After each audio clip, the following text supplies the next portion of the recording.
hope so. Hey guys, if everything's going all right, I'm hoping. Twitch just announced that they're going to stop supporting the damn. I'm hoping this thing's streaming because I don't know if it is or not, but they announced they're giving up support for this damn Twitch browser, saying people aren't using Twitch Studio. You got to go to OBS. Fuck you. Whoever made that decision, kiss my fucking ass. This was actually handy for me, and you just killed my ability to fucking stream. So now I got to go back to YouTube. Thanks a fucking lot. Assholes. So anyway, I don't know if this thing will let me continue to use the regular setup. I'll do so, and if so, I've got some stuff to run you. Let me check and see if we're broadcasting.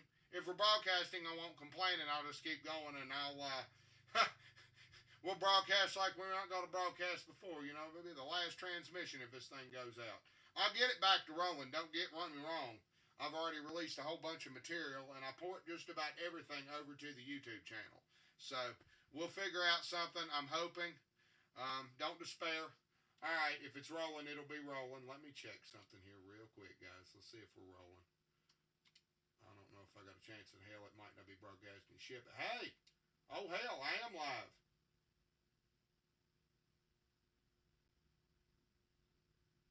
Think so. Hey, all right. Hell yeah. Hell yeah. All right, guys. Yes. Shit yeah. Okay. We're ready to rock and roll. Okay, let me go back here. Shit. Okay, we're good. Okay, let's see here. Yep, we're going. Okay, we're good. Alrighty. Yes. Okay, good. I got my monitor rolling. That means I can keep track of what the fuck I'm doing here. Alright. Alright, guys. Let me roll over here just a second to gameplay. Make sure it's switching on my thing here. Alright. I think we're doing good. So far, so good. I got some stuff, guys. I got a whole bunch of shit. Alright. And checking that. Yeah, that's still coming out August 6, 2024. Alright, guys. Let's see if we can get this sucker rolling here. Alright.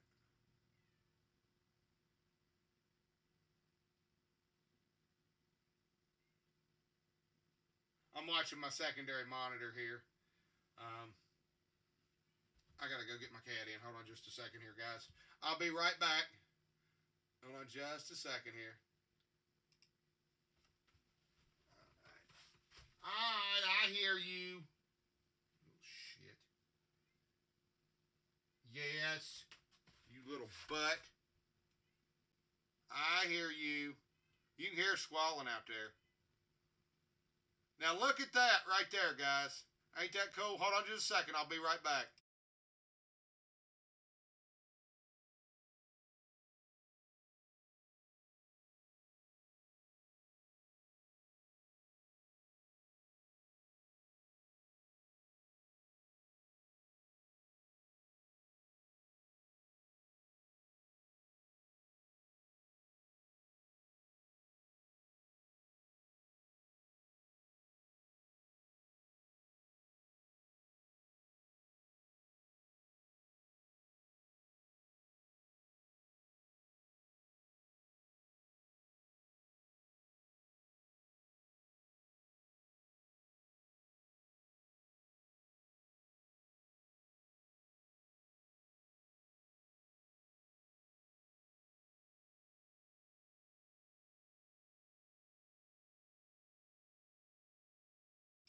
I got that for my birthday.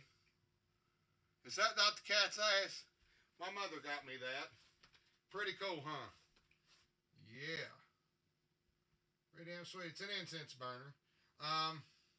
Unfortunately, to use my new light here, I had to unhook the dragon orb, but you can see the dragon orb behind it, obviously. Move it back just a little bit. You can turn the dragon orb on, buddy. It looks cool as hell. Yeah. I got a special light here. Mama got me a ring light and an extra camera. Now, I thought about using the extra camera, but I don't know. If I have to switch over to damn Streamlabs or whatever the hell later, and I can't use this, I'm going to have some trouble. So, We're going to stream like we ain't been able to stream before tonight, guys. We're going to stream like fucking hell and high water. And if this is the last transmission on Twitch for the DragonLance thing for a while, we're going to make this sumbitch count, okay? I promise you that. All right, guys, stay tuned. It's going to be a great show. All right, let's get ready to rock and frickin' roll here. I got some good material for you tonight, guys. I got some stellar stuff. All right, let's go ahead and rock it around here. Hold on just a second here, guys. Let me, oh boy. Okay, so I don't close that out. Oh boy. What do I do here? What do I do? What do I do? What do I do? Okay, let me, actually what I'm going to do here is, oh boy. Okay. Keep that where that's at.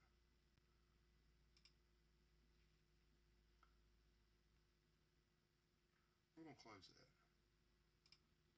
I hope the fuck that didn't close my browser. Okay, there we go. We're still there. We're still alive at 5. We're good. We're good. We're good. We're good. Okay. All right, guys.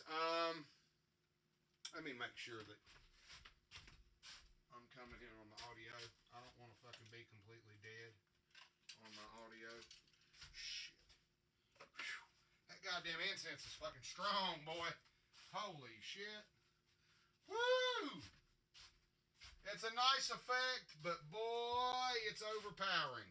Yeah, that damn shit, it just sits right there. And I can tell you now, you got to be careful about that shit around electronic equipment, because that shit's oily, and it'll get all over your cameras and shit. So you got to be kind of careful with it, but, because it leaves a residue. And I fucked up and breathed on it. Look at that. Ain't that cool, though, the way that works? That's awesome. Yeah, we'll put the dragon orb behind it, hell. Why not? Hold on just a second. Let me, I just hope I don't blow a fuse doing this, because plug in. All right, let's see what click it on. Nope. Oh, duh. Duh!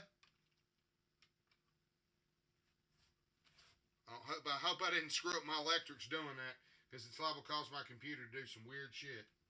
There we go. How's that, guys?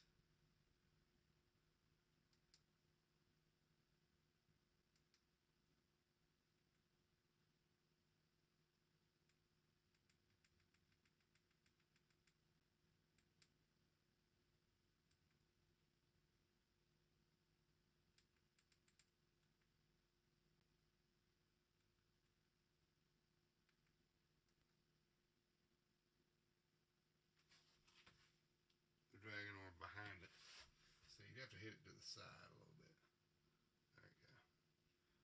The thing about it is you can't see it very well. So, let's see here. Now I can see it. There you go. Move it slightly. Well, I don't want to touch it. There we go. How's that? Well, see, I'll get that on shot, see that, because when I do my damn thumbnail, I always like to have that, because it'll take a picture of that usually, because it stands out and because it's moving. Those thumbnails, they tend to capture them because they're dynamic when you go to port it over to YouTube. So it actually looks pretty damn good. Alright, guys. Let's see if we're, you can see it burning on top of there with the light. That's kind of cool. Shit. That's sweet. I don't know. Oh, hell. What am I doing? Oh, I know what I'm doing. Let me get my, shit, my controller. Where the fuck I done with it? Damn it. Whew. God damn, that fucking incense is strong. I'll get my shit together here in a minute, guys, and we'll roll a Astrid Damaris. I'll roll my 2 new clips here. We're going to do a DragonLance stream tonight, y'all. Guarantee you that.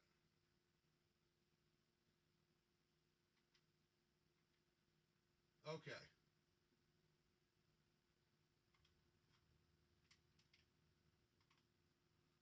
Okay. Alright, guys.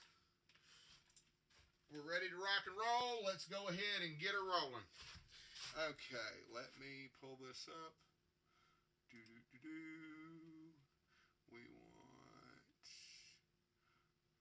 want I'm gonna run Old Hylo Citadel first. Yep.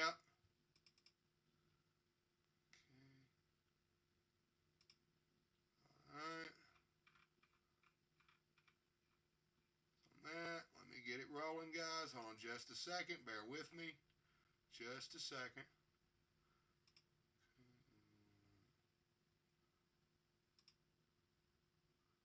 There we go.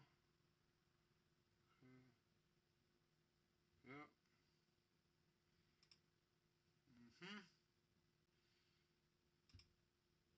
Rocket, baby.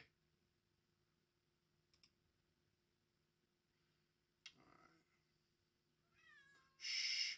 Quiet, Torty. Hush, Torty. Yes, I hear you.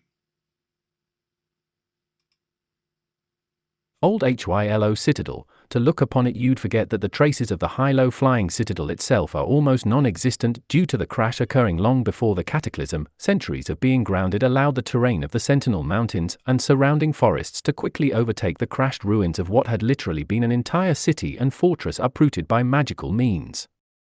The cataclysm sheared off the rest of Old Kenderhome into the sea. The Kender there promised to never forget their ancestors, and so they promised Chislev and Gillian that even if one day all the life has gone away, we remember much power in a name, more power in a memory. DMs note this recurring chant is often much quoted among acolytes of the chantry of Chislev and Gillian. Their recurring belief of an eternal flame and the light that never goes out. The distinction of acolyte and acolyte isn't that significant, as one faction is considered to be in begrudging alliance with an emperor who they see as weak, but just as much as the chantry of Chislev, they hold a lawful neutral stance and ally only with the land of Urgoth in defense of its people. The chantry of Chislev and Gillian imply that knowledge is power, and hence make every effort to make Urgoth and its peoples knowledgeable in order to control their own destiny, away from the machinations of the gods or selfish mortals, to live in harmony with nature once again as we were always meant to be, always before the spring returned the air within its cycle spun. It's believed that the Kender morning song has its roots in an even older, weird-talking Balif era chant which predates the cataclysm. Several of the lines are recited as part of a chant among the Acolyte Church in northern Urgoth. That Acolyte Church is kind of the entry for the northern barbarians into somewhat amicable civilized society. You stop cracking heads, and we give you a steal a week to keep the roads safe, a bar. When Emperor Mercadia established the Sanchrist Embassy and allowed the Salamnics to help expand the empire east into the Sentinel Mountains, it wasn't without the influence of the church over the common folk, unlike the Seekers of Haven, which let it be known northern Urgoth despises theocracy. Therocrat Seeker Hedrick would have been roasted on an open spit if he'd tried that mess he'd done in Solace in northern Urgoth. The churches in Urgoth are allied with the people and not necessarily the emperor, making it a curious dynamic. The church is steadfast enough in its lawful neutral tenets, and given the proclivity of Urgothians to settle a dispute or rudeness more often than not with a head cracking, the church has little tolerance for zealotry or unrestrained discipline of their natives by some ignorant colonist looking to settle in northern Urgoth. The church often disciplines their own and refuse to allow even the emperor or the Salamnics to intervene unless it be by absolute mandate from the emperor, which is the only authority the acolytes or chantry recognize, and then to only a well-armed delegation capable of enforcement. It does little good to threaten barbarians, gnomes, or Kender with any mandate or punishment simply because doing so would be antithetical to the chantry of Chislev, the acknowledgement that nature, not mortals, rule Urgoth and its peoples. Discipline comes from a smack to the jaw or a kick to the behind, but beyond that Urgothians are content to let things settle at that if matters can be handled that way. Hylo Citadel as it stands today almost looks as if it blends into the sections of hillside cliffs and eddies, with its well-worn and detailed cobbled streets sometimes spilling off into pathways to nowhere. The Kender who reside there still use it as if it's part of the natural habitat. The center of Hylo Citadel is a series of cobbled streetways or boroughs of ancient buildings that made up the city, part of the crashed citadel reclaimed by nature and time after the cataclysm.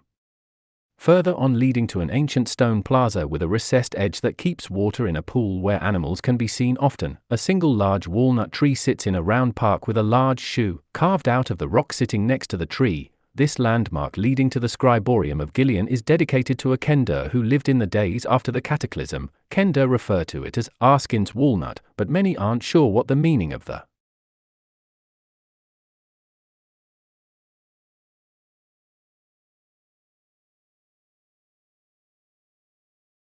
Shoe means.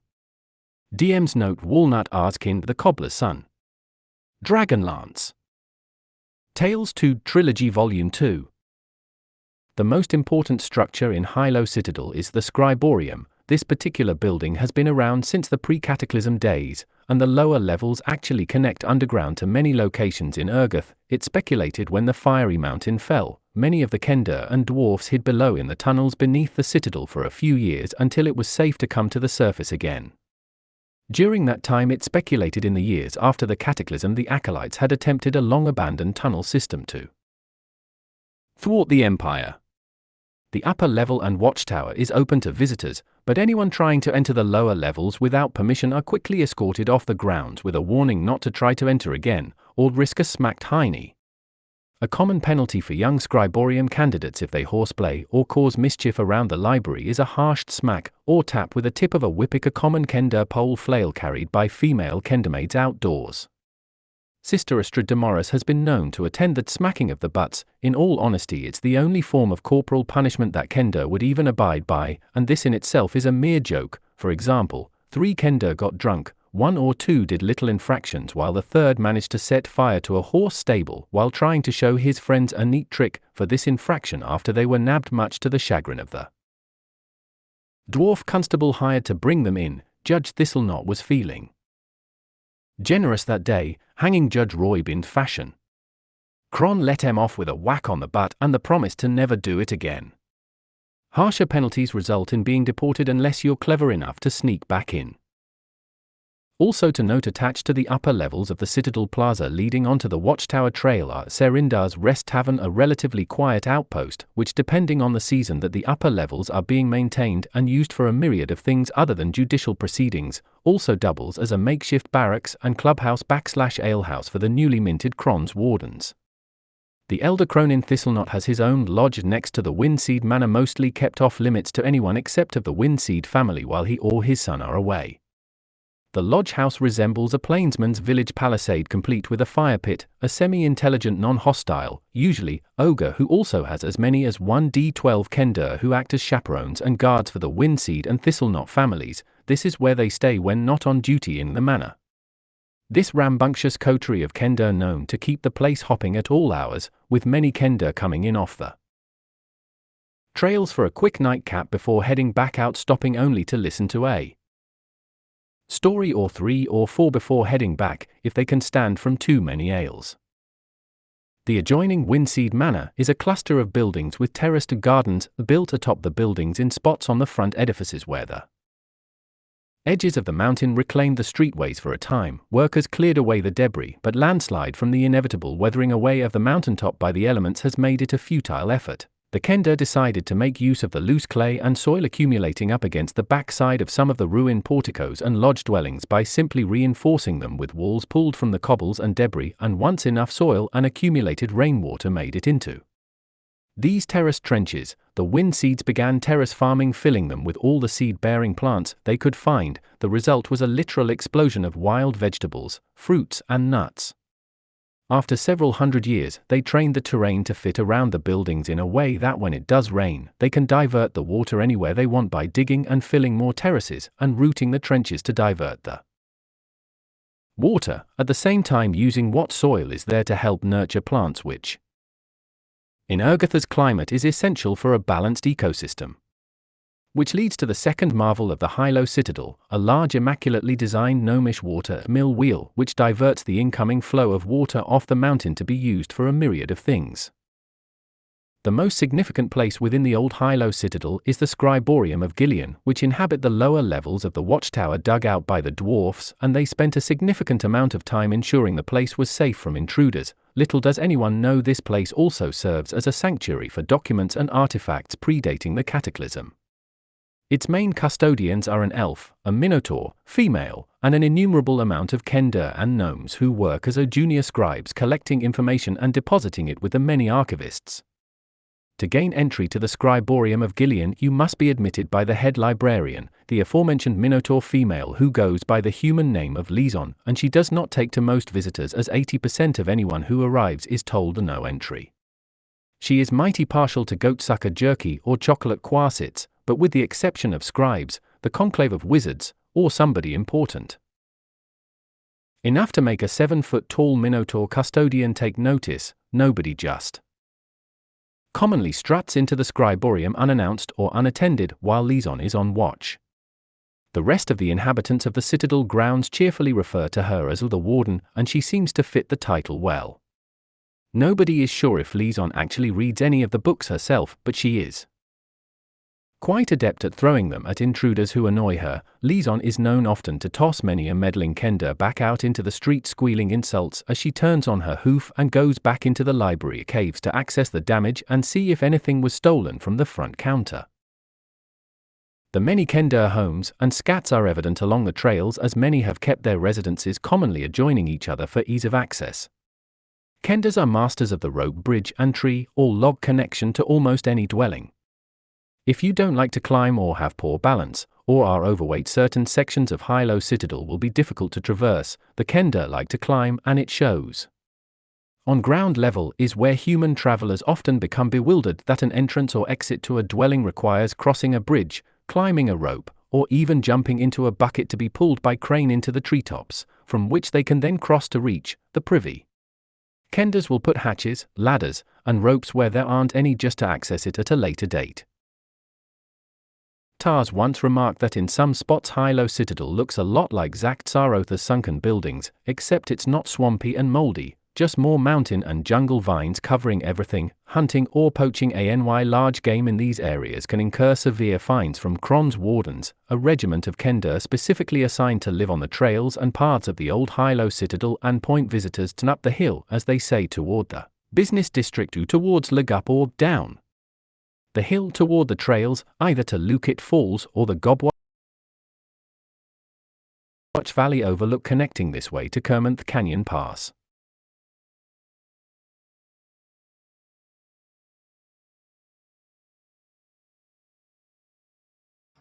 Alright guys, hold on just a second. I'm going to run another one here in just a second. We'll be right back. Get you something to drink.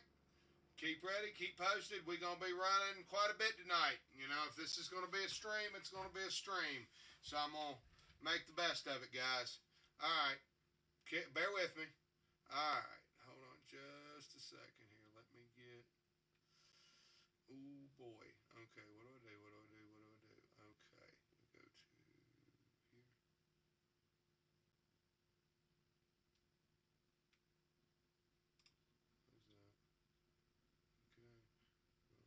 Open that back up. We're going to go to this one. My poor eyesight. Oh, boy. Which one did I hit? Okay, meeting. Yeah, there we go. Okay. Yes. Okay. I hope it's the same one. I hope it's the same one. Yep, that's it. Alright. Here we go, guys. This is the one on Astrid.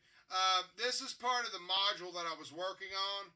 So, to give you a general idea here, I'll just go ahead and roll it. Alright, let me get it situated here, guys. Hold on just a second.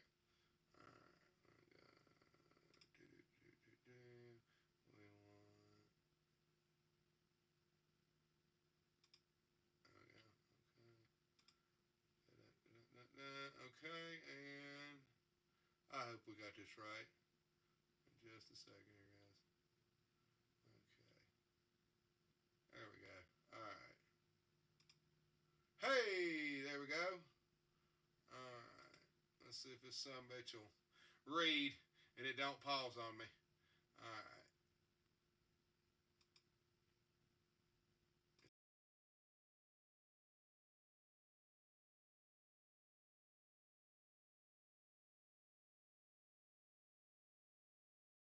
Meeting Astrid Damaris. There are 3 ways into Northern Urgoth. Tanis and Laurana. 1. From Cairgoth Port aboard Maquesta Carthon's ship. Depending on your origin and destination, Maquesta will request that they stop at Manic. However, given its reputation as a pirate haven and also inhabited by goblins, if you could ever consider goblins peaceful, most people are loath to enter Northern Urgoth from its southern tip of scrub, brush and desert canyons. Here you will most likely already find Pez and Astrid held captive after Pez beat a human pirate in a feat of strength. The pirate chief is sore and won't let Pez go until he settles the bet or they leave all of their belongings behind. McQuesta needs Pez because he has access to smaller boats which can navigate around Ergothian Isles without being harassed by the dragon army, saving much time if traveling by water. Ka-Amorn, Palin, just Ares or Dalamar, 2, entering MT Nevermind Volcano and riding a balloon up, after traveling from Sancrist and then floating to northern or southern Ergoth, ride a balloon to meet a gnomish airship and then sail to land in the imperial city of Gwynd or even Hylo. This comes with risk of being attacked from the air by a wing of blue dragons who are hiding within the southern canyons near Kermonth, heading west to Lucid. Palin and Dalamar will be looking for the tower located somewhere on northern Ergoth's southeastern tip. Tasselhoff 3, from Coastland Port to Hylo, somewhat uneventful, but McQuesta or any sane ship's captain prefers to not stop at Hylo Port due to not likely having cargo or crew left once the crew stop there to imbibe. Whole parts of docks connected to the shorelines along the river disappear due to the insane habit of gnomes and Kender to absent-mindedly borrow pieces of wood from them as well as the surrounding vessels. Unattended ships that slip anchor drift and crash either into the coastline or float just far enough into Hylo River's main inlet, the opening which is the first tier of Lookit Falls, causing some craft to drift toward Lookit Falls and end up debris once they go over the falls. They most likely get their ships stolen. Imagine they feel safer in Imanik than they do Hylo Port. Wonder why? This is not a joke. Casual visitors fail to take this into account when docking at Hylo Port. Remember that Hylo's capital citadel was stolen and sailed right into the Sentinel Mountains. Things get up and walk off around Hylo, even ships. Let's stop at Hylo, you said. It will be fun. 28 days later and marooned because something took off with the ship. A very common occurrence, especially around Hylo. At Hylo, Tars will first meet his mother or any of his parents, who will then mention Astrid to Tars and make introductions. It's been a few years, so expect Tasselhoff to stay a few days, especially at Lookit Falls, where his mother took him on picnics there when he was a small Kender. Lookit Falls is beautiful and is a 3-tiered waterfall, the top of which starts from the Hylo River inlet. This flows south and west down the Sentinel Mountains, although Lookit Falls itself is comprised of the river flowing through the base roots of an extremely large Ergothian tree-line root system half destroyed when the cataclysm hit. Evidence of this same root system suggests how the caverns underneath Hylo formed, in some places being the extension of the roots from the giant trees that once covered prehistoric Ergoth's shoreline, a terrifying concept picture of a cataclysm meteor slamming into a giant tree around since the Age of Dreams. The event for the Kender of that era would have been apocalyptic and devastating. The remains of the tree crashing into the newly formed ocean, what was left to burn away on the coastline, and stories told that fires didn't go out for almost 100 years, the cataclysm turned Hylo into a port town. Lookit Falls eventually regrew most of its fauna and treeline, centuries of habitation by Kender as a prime swimming hole, and in the summer Kender of all ages can be seen on boats, canoes, rafts and floating barges on each tier of the waterfall. The top tier is most sought after, but space across the width of the creek fills up fast, so the bottom paths leading to each tier going down the mountain are filled with bustling Kender, some with half-wet clothes as they happily trudge back up the long paths, just to ride a barrel down again once they reach the tier they want. It should be noted that the way down is not always by feasible means. Kender will construct makeshift water slides, which will dump you out 100 feet into the water below with little hope of landing somewhere you can safely swim out of. Lookit Falls is beautiful, but dangerous in some places. The currents will rapidly pull you over the falls, and depending on the location on each tier, the depth can get well over a Kender or human's head. A potential risk of drowning can occur for someone unfamiliar with the areas if crossing the weir or the creek line in bad weather. Fishermen set up traps and baits in certain spots, so it's advised to avoid places that might disturb fishing. Areas safe to swim vary with the crowd inhabiting each tier. A common Kender joke is, which tier of Lookit Falls is best this year? The one that has the most trees around to hang your clothes on. The one that has the most Kendermaids about. The party will likely encounter Astrid Damaris at one of these locations. The first being the grounds of the Old Hylo Citadel at the Scriborium, aptly dubbed the University of Strange and Wonderful Things. This library with multiple levels is underground in Hylo Citadel. the lowest level access are forbidden to anyone but those sanctioned to be there. A female minotaur named Liaison sometimes roams the grounds at night, a set of small lanterns swinging from her horns to illuminate her path among the labyrinth of books, scrolls, tablets, stone effigies, and millions of shelves tucked with all sorts of items. Most of these items when inside the library or when picked up by a kender will miraculously disappear and reappear on the shelves. The library has several enchantments to prevent someone from walking off anything. Liaison the Minotaur Liaison herself is a curious demi-human living amongst gnomes and kender. Given the situation, she was not exiled from the Minotaur kingdom so much as volunteered as a diplomat for northern Urgoth. She is very intelligent, for a Minotaur who can read. On Krynn, when half the common population is illiterate, is an exceptional thing indeed. She is the custodian of the library's main hall, and she is also the security. Her height and intimidating presence can deter most intruders. Liaison herself is not a typical Minotaur in attitude, she is very chaste. Being a Minotaur makes her very ordered and dedicated to her tasks. She has the strength to lift and sort large tomes holding books. She's also an exceptional cartographer. Her collection on maps rival the most studious of kender collections. It is known a kender will often bring Liaison an old map, and if it's worth anything, Liaison trades the kender usually a bauble or piece of junk they have fixated on while visiting. Barleyford Common. After meeting up with rescuing Pez in Manic, she refuses to travel without Pez, so she will be hesitant to leave the Scriborium until he returns. Once Pez is with her, however, she will gladly venture to Barleyford Common. A party of PCs can persuade her to take them to Lookit Falls or Leg Up, but she will not join any party for any length of time past the initial meeting without Pez being there. Barleyford Common in its current state is a plantation of adjoined walkways, houses, and buildings built around the remains of a huge crashed spelljamming vessel, the back hull of which now sits embedded in the ground about 40 miles outside Gwynd. It currently just looks like a large snail shell with a bunch of steps and ropes hanging off it. The kender had rigged platforms and scaffolding going all the way around the structure both inside and out. Most of the ship's cabin is exposed to the elements, with the enclosed intact pieces being used as rooms according to their state of dryness. Astrid's parents, Dame Damaris Trapspringer, and her father, the legendary Trapspringer Furfoot, are in charge of the dig as it were at the site and several years. A curious thing to note, Trapspringer and Damaris, both after coming back from the moons of Krynn, started to leave an after trail of white dust wherever they walked or sat. The dust is harmless and seems to disappear inexplicably, but at times of night when Lunitari is full, the parts where the walks seem to glow. Astrid finds this novel because when she wants to find out where one of her parents are at night, she just follows the glowing moon dust to wherever she expects to find them.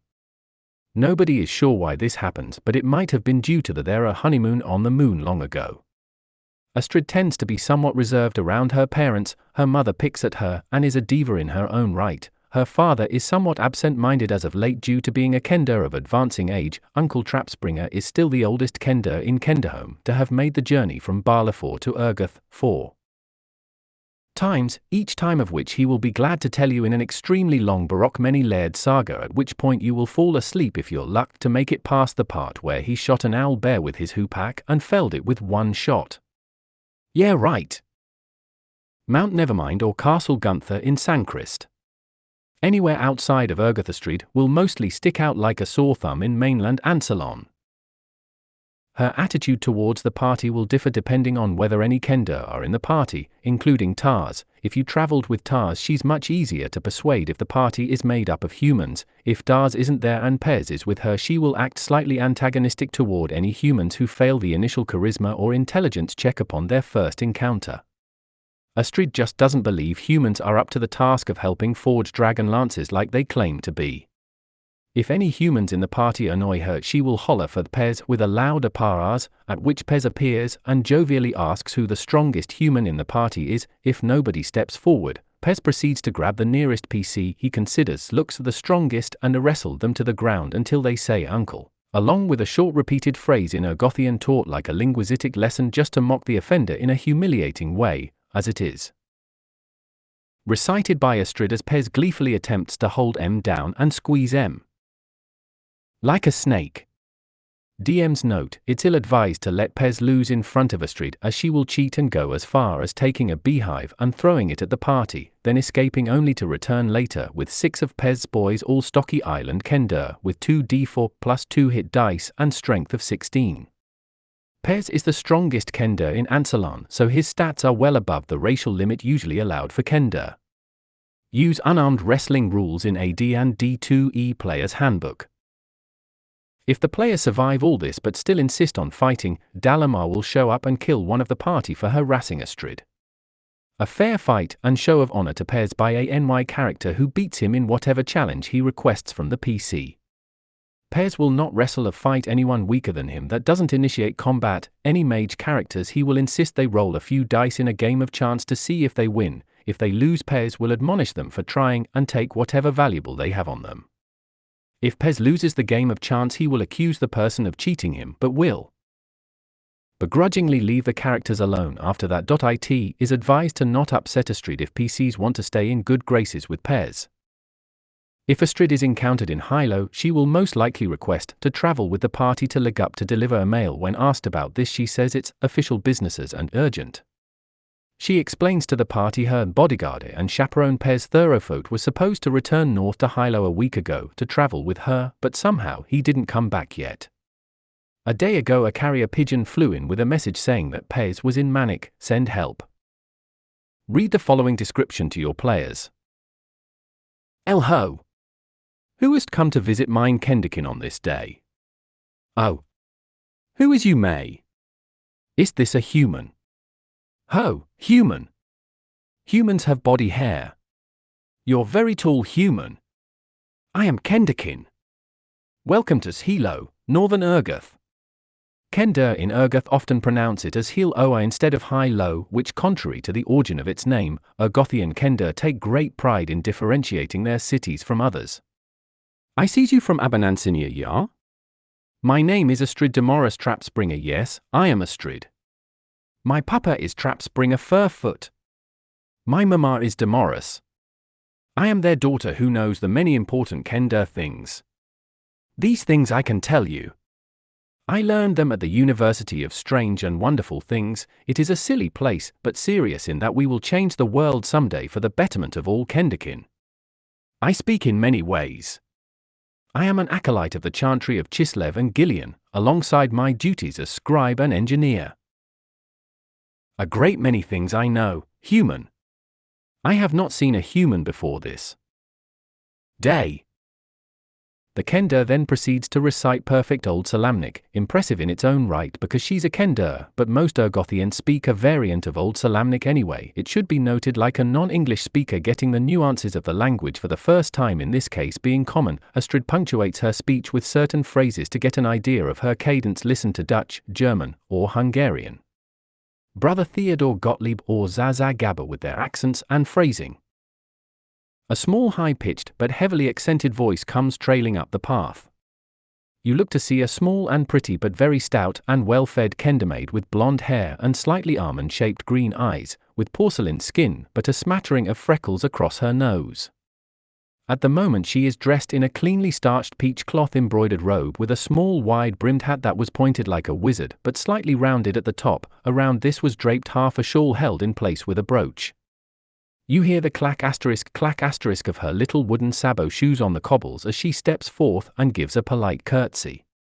Given her speech patterns, it doesn't sound like Common is her first language, but when she sees the party and notices if any of them are human, Astrid seizes immediately upon them with questions. Astrid has never actually seen a human, she's heard of them. Astrid will inspect each member of the party, first asking their name, then asking a random question to which, if she doesn't get an immediate intelligent answer, she seizes on the opportunity to call them an baby and move on to the next member. If she's satisfied with their answers, she will inquisitively ask more questions, but if the PCs fail the initial encounter checks for int or CHA, she will regard that party member as stupid and condescendingly refer to them as a child from then on. Gifts may persuade Astrid to change her mind, but outright being disingenuous or snarky towards her being a Kender is met with mutual regard as an idiot.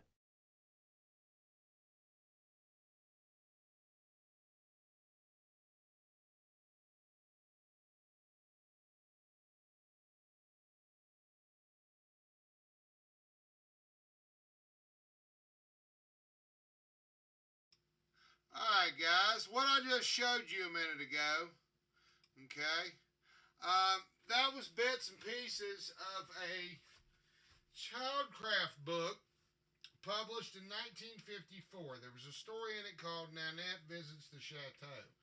Okay, look at what the little girl's wearing.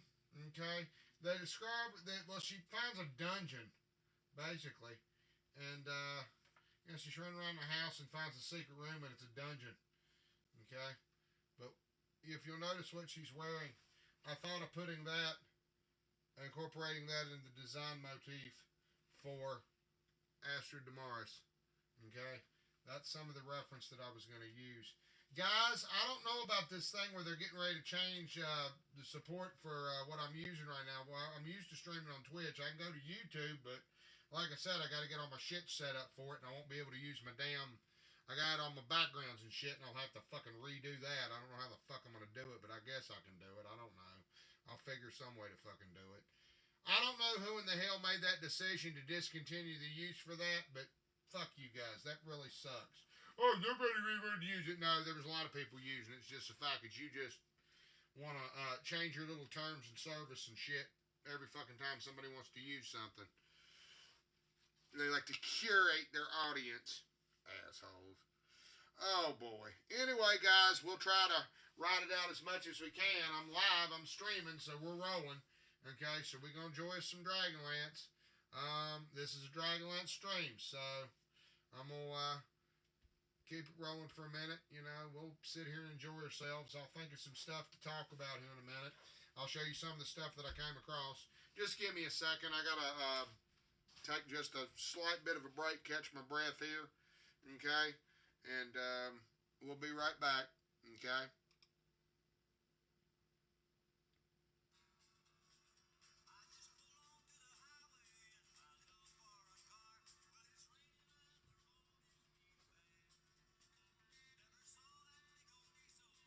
I have no clue.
And we're back.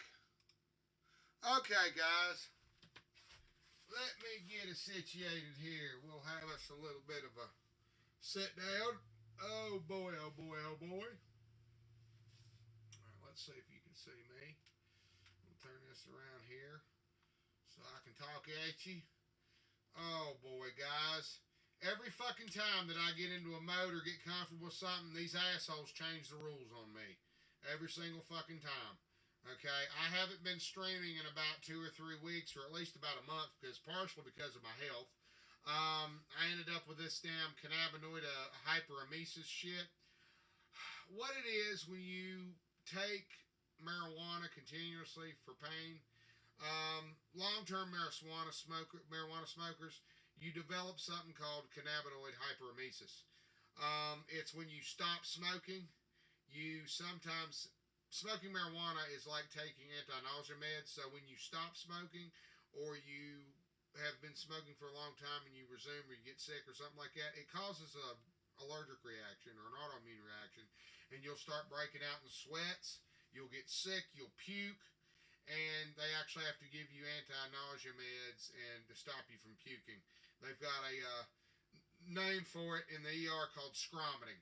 It's happened to me twice. It is the worst feeling in the world. The only thing that makes you feel better is like hot showers, and then you get cold again. That's actually a sign of your kidney shutting down, and you got to actually get to the emergency room and get some fluids and some anti-nausea meds in you. It's nothing to be really concerned about because, I would definitely say that a heroin overdose is worse. But if it happens to you, if you're like me and you smoke marijuana, lessen the amount that you smoke and the type that you smoke. It's probably not a good idea to smoke the high grade, which is like the 33 THC, for long periods of time. People that only smoke pot every now and then probably won't have a problem with it, so it's not your problem. But for you long-term smokers, if you find yourself getting sick for no reason, be very careful, because they've had people had their damn gallbladders and shit and appendix removed thinking there was something wrong with them, then come to find out, no, it was this cannabinoid emesis stuff, hyperemesis stuff. It makes you sick. Your stomach fills up with mucus and you puke. And the only way to get you back right is they have to get you hydrated, and they have to wean you off the weed. Basically, you have to slow down on the amount you smoke, and a lot of times you have to take like lipids, stuff, fats, cause you to eat, and if you don't eat, you get sick. So, yeah, it's kind of a catch-22 right there. So, yeah, I've had to deal with that. I use it for pain management. As you can see, I'm not in the best of shape to begin with. And then they're changing this shit on Twitch and all this other shit. I'm just like, shit. Can't look to my left or my right without getting smacked. It's the damnedest fucking thing. Yeah, we still rolling.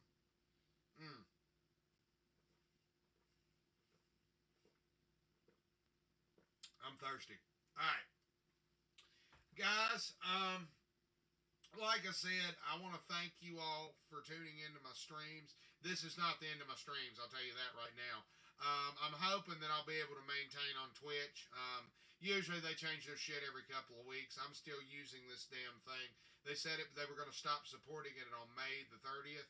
But here it is, June something, and I'm using it. It's still on my computer. I guess they're going to stop updating it. I don't know, whatever it is.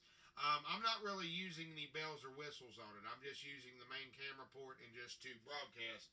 As I can see right here, it's letting me broadcast, and I'm got it on my regular Twitch that I use for my video games, so I'm okay. If it'll continue to let me do that, it'll be all right. But I please ask you all at Twitch, I'm one of the people that use this stream software. It's simple enough for me to use, okay? Don't take it away from me. That means I got to go install fucking Streamlabs. I got to do all that shit. I got to set up new damn title screens and all that shit and do all that. And you're basically killing me with this, okay? Of course, maybe that's the whole intent after all. Punch down on the indie guy. That's what you do, don't you? Wouldn't surprise me. But anyway, guys, I port these over to YouTube. If YouTube will let me port it over, I don't know. They might have asked that too. It's hard to say. I don't know what else to do. I mean, hell, guys, it kind of is what it is. I'm not monetized. I will never be monetized. I don't need to be monetized. I'm not looking to make my claim on the back of DragonLance. I'm traveling the world of Korean, and I share all the stuff that I bought and paid for my own money. Okay? And I do this for free for you all. It's completely free OGL content, and it's for you guys, free to use. I don't care, if some Watsy people get a couple of good ideas from it and want to use it, fine. Okay? It's got to be better than the stuff that you're putting out. I'm not into politics. I'm not into pandering, okay? If you like Dragonlance, you're okay with me. You can give everybody 2%. You don't have to subscribe to everything that I think or think about video games or anything else. If you like Dragonlance, you're okay. Okay, enough to preach at you guys. I got a whole bunch of stuff. Let's see here. What did I get? What I was going to discuss here. Okay.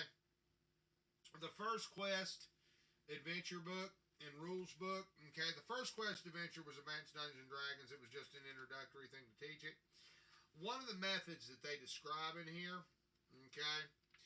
Here they have you roll. What is it? Yeah, it tells you right here. When you roll an attack, and it's basically think on a style roll equals armor class hit. But the way that they listed in this one, it says you roll a 20-sided die, you subtract the die roll from the character's THAC0 number, which is what you already do, but if the result is less than or equal to the monster's AC, the attack hits. Now, in this case, you still got to know the armor class. But somehow they figured that out, that when you subtract the die roll from the character's THAC0 number, that gives you, and it matches the monster's is less or equal to the monster's AC, the attack hits. Okay, so that was one way of doing it, if the AC is not known. If the AC is known, you just subtract the AC from the THAC0 and go from there. Simple as that. THAC0 minus die roll equals armor class hit. Second edition. Okay. What else we got? Percentile ability check. Yep. Says here, player rolls a 20-sided die. If the number rolled is less than or equal to the ability score, the check succeeds. Yep. What else? Yeah, it's very simple. Very, very, very, very, very simple. What else we got here? I gotta wonder if I ought to run a DragonLance game here in a little bit. I guess I can, just for old time's sake, just to roll us out, because, you know, I don't know when I'm gonna be able to get this thing back up to stream again, but at least we got a good hour rolled in, and I'm gonna get this one ported over, at least get it downloaded and get it run over to YouTube. I can at least download it, so we're doing good, guys. I mean, I'm having a blast. I'm basically gonna start get to playing. So if any of y'all want to get together and put something together, we can do so. Now, what I'm thinking about doing is I was going to get a typical camera setup where I was going to have a dice roll, just one camera pointed at a piece of felt, and physically just roll the dice, okay? And have one camera, me as the narrator, just pointed at the map. And the players, all you guys need to do is just bring a paper and a pencil and a piece of paper. Travel light. One thing about it, guys, if you go to conventions and stuff like that, I've always figured out, back when I was able to do shit like that, travel light. Don't carry a bunch of your books and shit around with you to get stole. Don't do that. When I go someplace, I don't bring all those damn books. I bring a good pencil eraser, a pencil, piece of paper, and a notebook, and maybe one book for reference, whatever, to use it to write on. That's about it. And that's all I carry with me. I don't carry a big bunch of shit to get stolen. That's just not worth it. You travel light if you can. And when I get to a table, okay, if I'm not DMing, it doesn't really matter what I know about a setting, okay? Most of the time, I will not bring my characters into another person's table. All right, I'll roll right up there at the table. Play as it lays. Okay, so you tell me to roll 6 stats, I'll roll them. He has a look at it. He goes, okay, you're playing a Dwarven Cleric, and you play that sumbitch to the bone. Okay, that's how I do it. I don't really bring my characters in or anything like that. I develop it as I'm at the table. That's if I'm not running it. Okay, if I'm running it, then okay, you can bring your stuff in and do this, that, and the other thing. But let me impress that and say that to people again. If I'm not running the table, it does not matter what I know about a setting. If I'm there to play, okay, I'm a play as it lays person. Okay, I show up to play and I roll 6 and ready to rock and roll. Or I just ask the DM, what do you want me to play? Simple as that. I find that it makes it easier on the table. And I don't really do the session 0 shit unless I'm asked to. Nobody really gives a shit about a 12-page backstory of my character. I'm here, okay? You know I'm here. You know what I am. I've got a name, and we'll roll with that, and I'll develop it as we play. Most of the time, tournament stuff, you're not going to be able to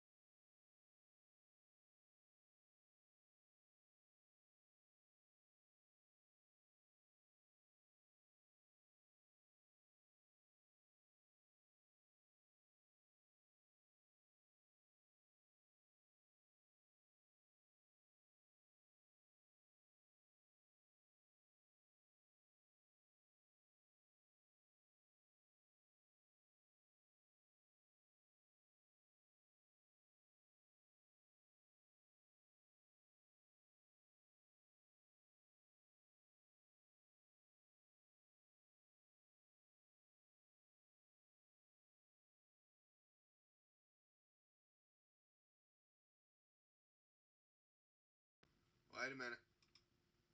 Come on. Oh, hell. Hold on a minute, guys. Let me get it fixed. I'll get it fixed in just a second. Shit. You're going to do this to me. Let me rebump the camera. Come on, buddy.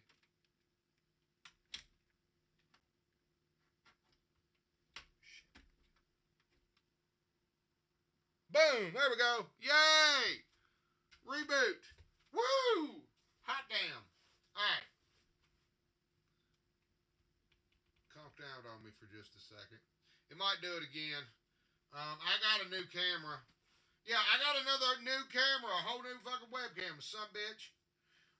But what I did, guys, as you can see, can you hear me? Okay. Right here, it's got a laminated cover plate like this right here. Combined Monster Statistic Chart, right? And DragonLance Classics Volume 2. It's just bound.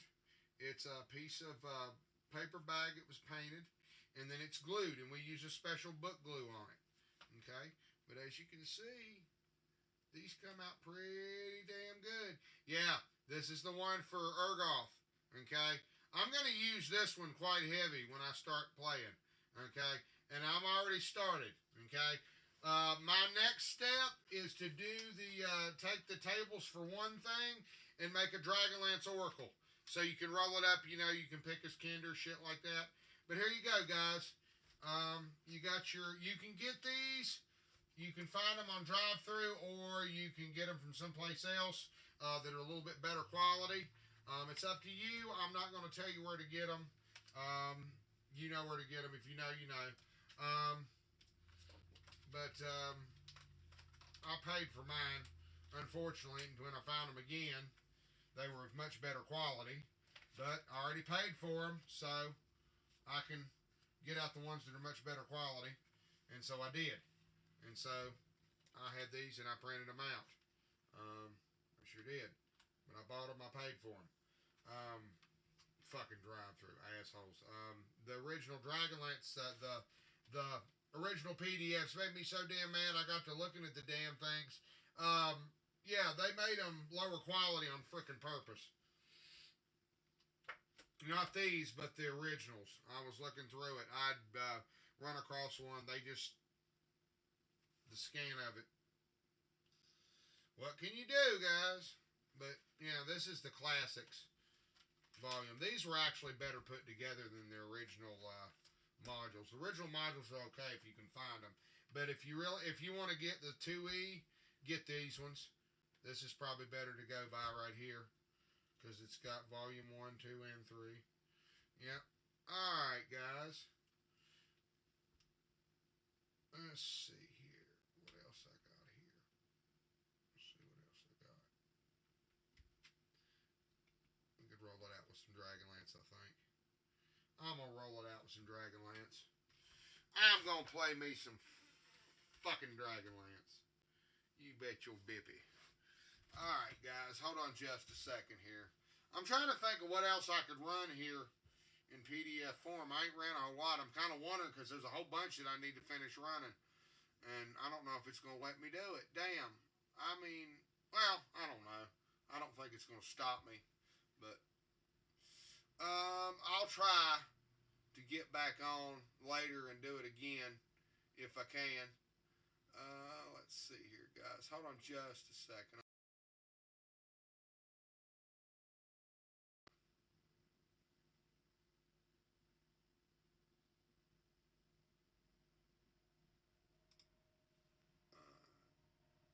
And we're going to go to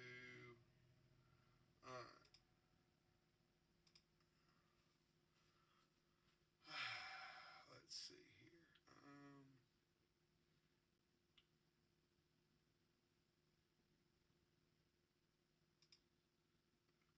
Close that out.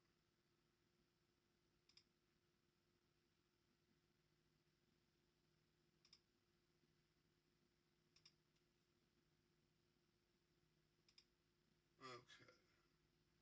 I have no clue what's going on right now. We'll figure something out. Okay. There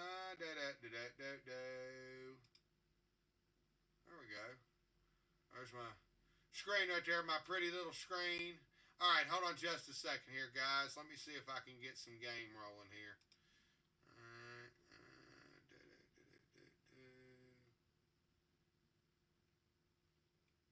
Get my favorite game rolling.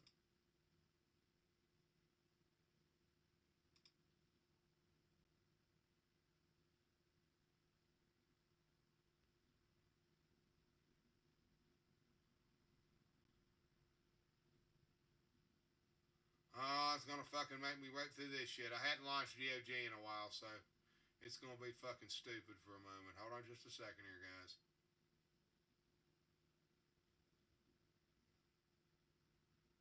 Damn it.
Glad I remembered it.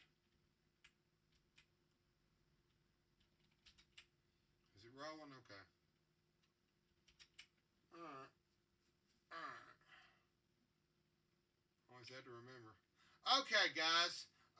Just to give you a little bit of a pre-frame tutorial on this again, Raceland has a button that readies his spell, and you do not have to have the character selected. So what you do is you select his magic user spell first, right? The web. Okay. Long as he's in the party, okay, watch this. Select.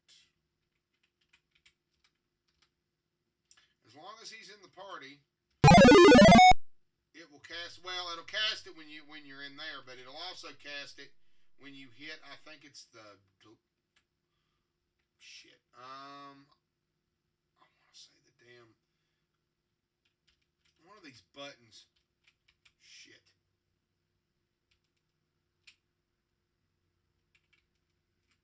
There's that. Damn. There we go. Because that makes him duck. That's right. That makes him crouch. I'm guessing defend.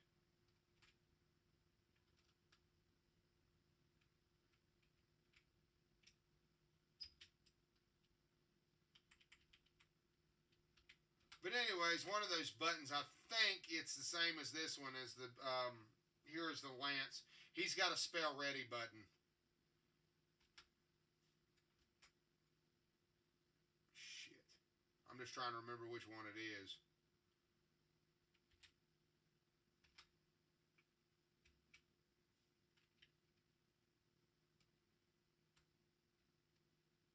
But if you get stuck, just use the other button.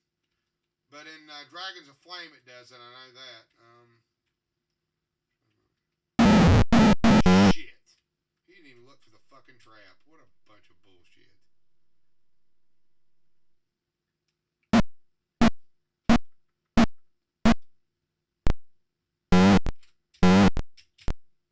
He's getting his ass kicked.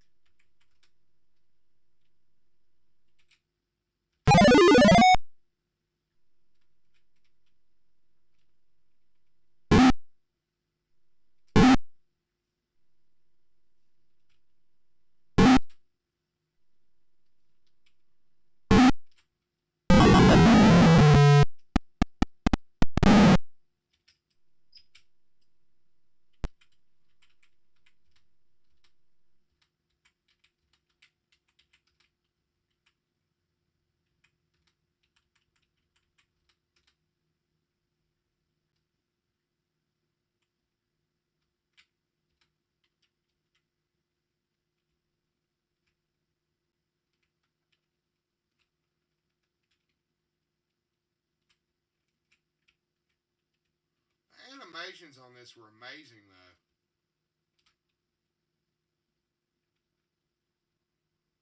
It makes it. If you hit the enter button and down, he'll crouch. I'm not sure what that does.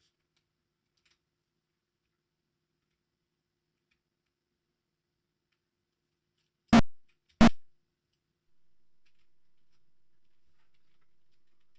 swear to God, I'm trying to remember what. I'll have to look up the manual. I'll pull it up here in a minute. Pretty sure. I'll pull up that clue book here in a minute. I think I still.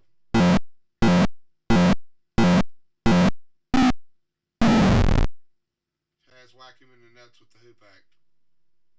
He whacked him in the dang dang. Whacked him in the dang dang with the hoop act. Locate and remove the trap.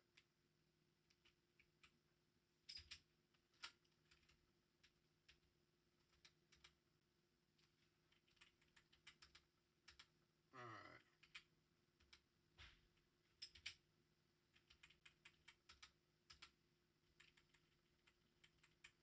Probably. Alright. Exit that.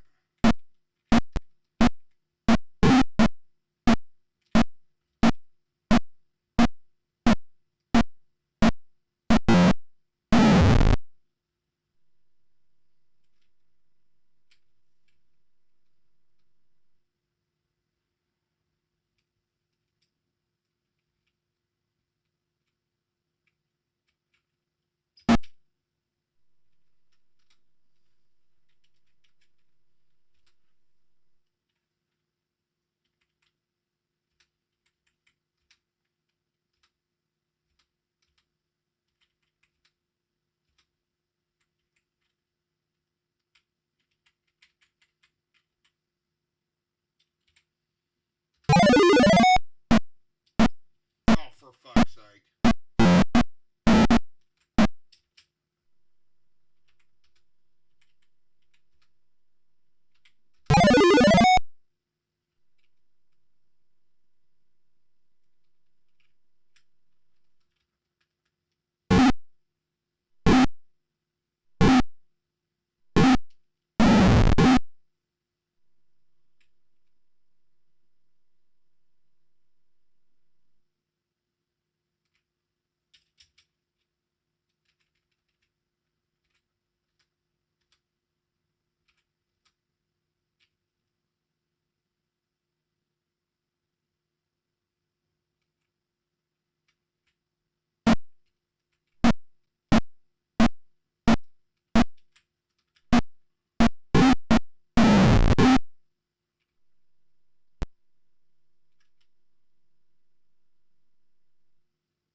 Look at the way he runs, though. The animation is awesome. Oh, shit. You're fucking with the animation, and he's going to kick your ass.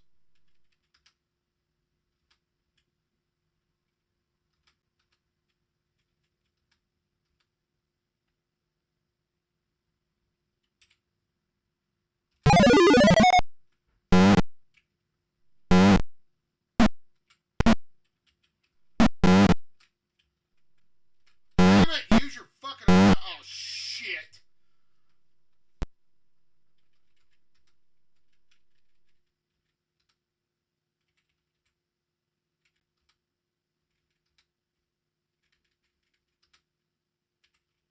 It did. It screwed me, man.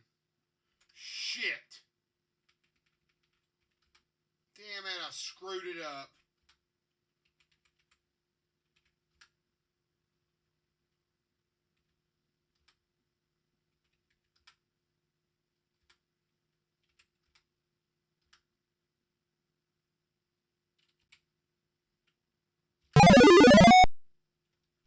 God damn it. Come on, you fucking fuck.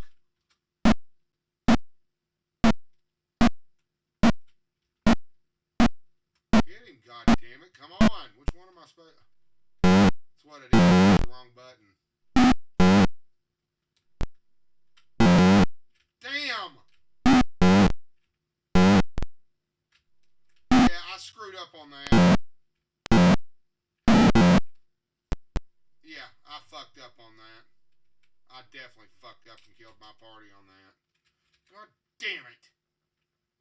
That sucks.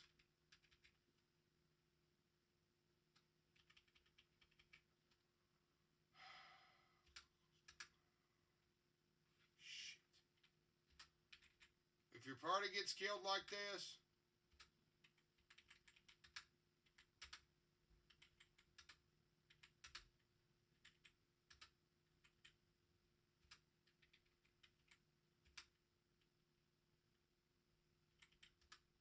you can't raise dead from it. You can deflect the dragon breath, but that's about it. Once she's gone, so you're screwed.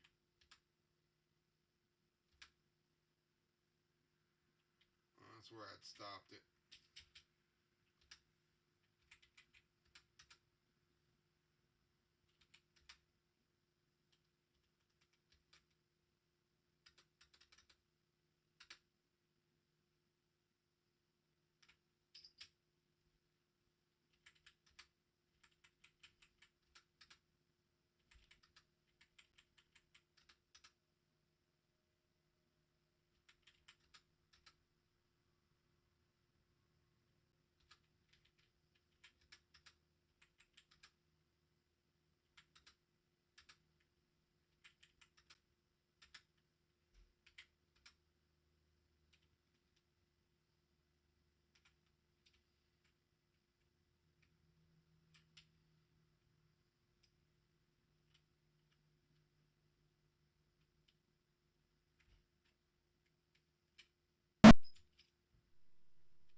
cool when he enters the doorway.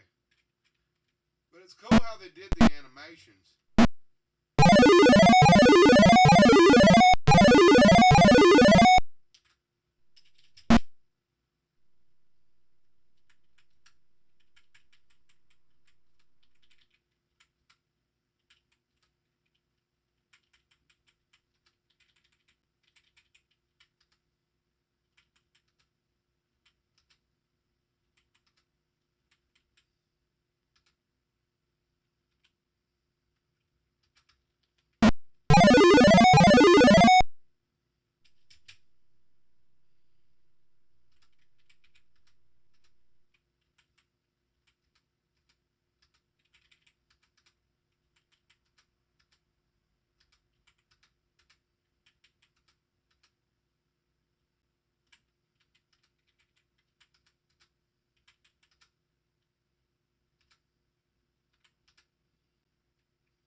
Nice.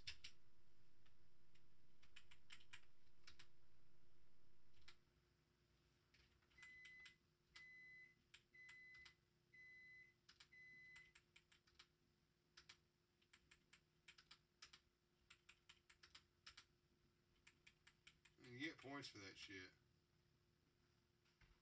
Damn, look at all that. That's a lot. Big time.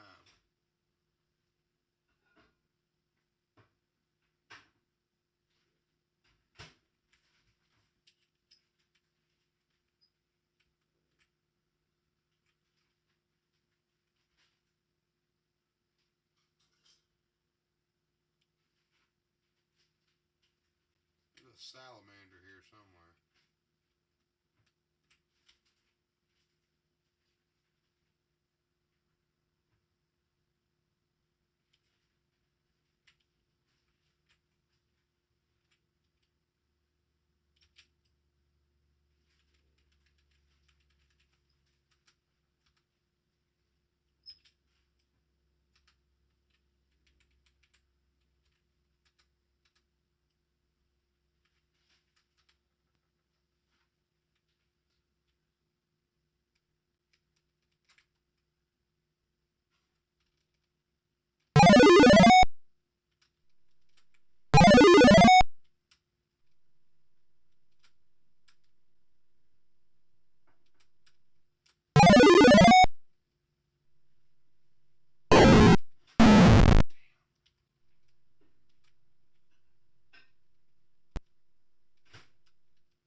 That's the secret path that gets you to the rest of the game. But, unfortunately, Raceland is dead now.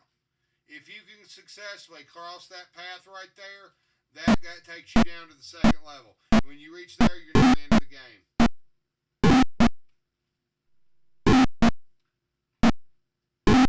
Raceland's dead, and that's no good.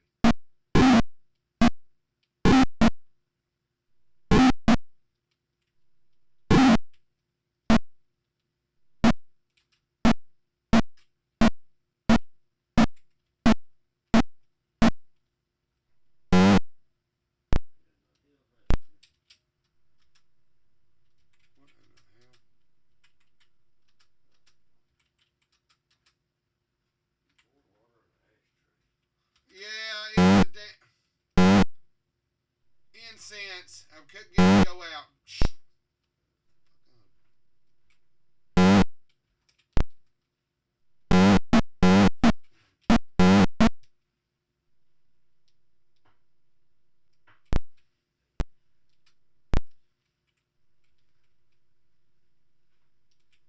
Damn thing will not die. It's a freaking spider, and it will not die.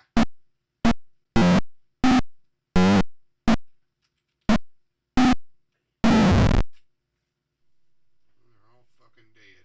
Damn it.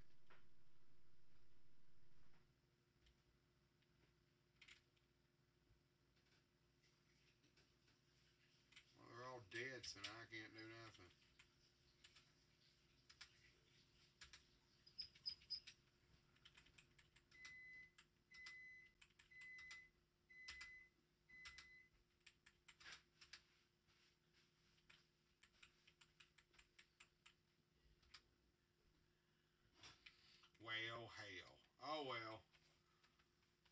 Okay, guys.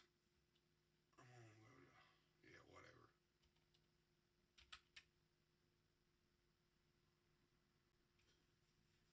Oh, shit. There we go.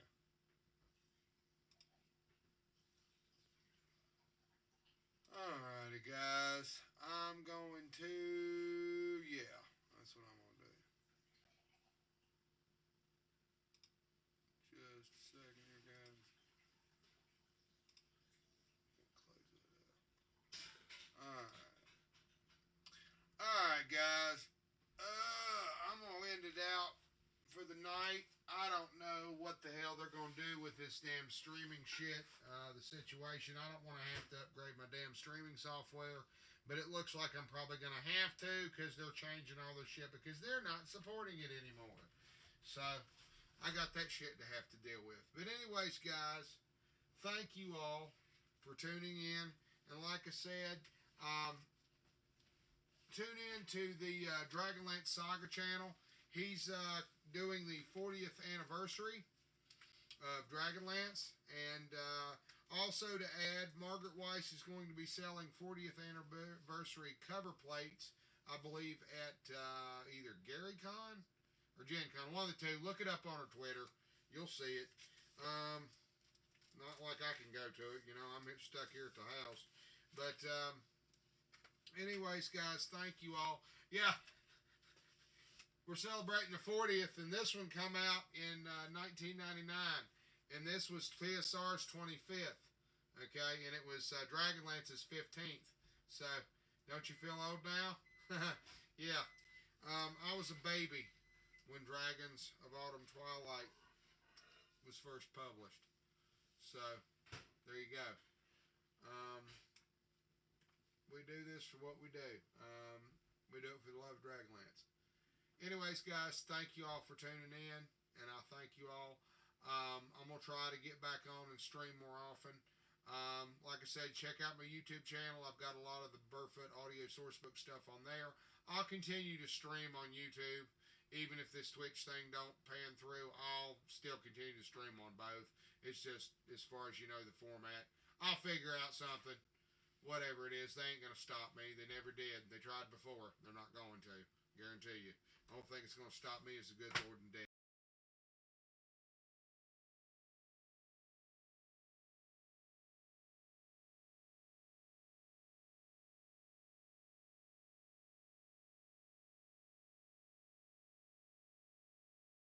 Hold on. It's good having y'all here. Well, like I said, we can help each other out. Continue to subscribe to each other's channels and support as many independent creators as you can get a hold of, guys. Because in the long run, it's all we've got working for us. Alright, guys. We'll holler at you later.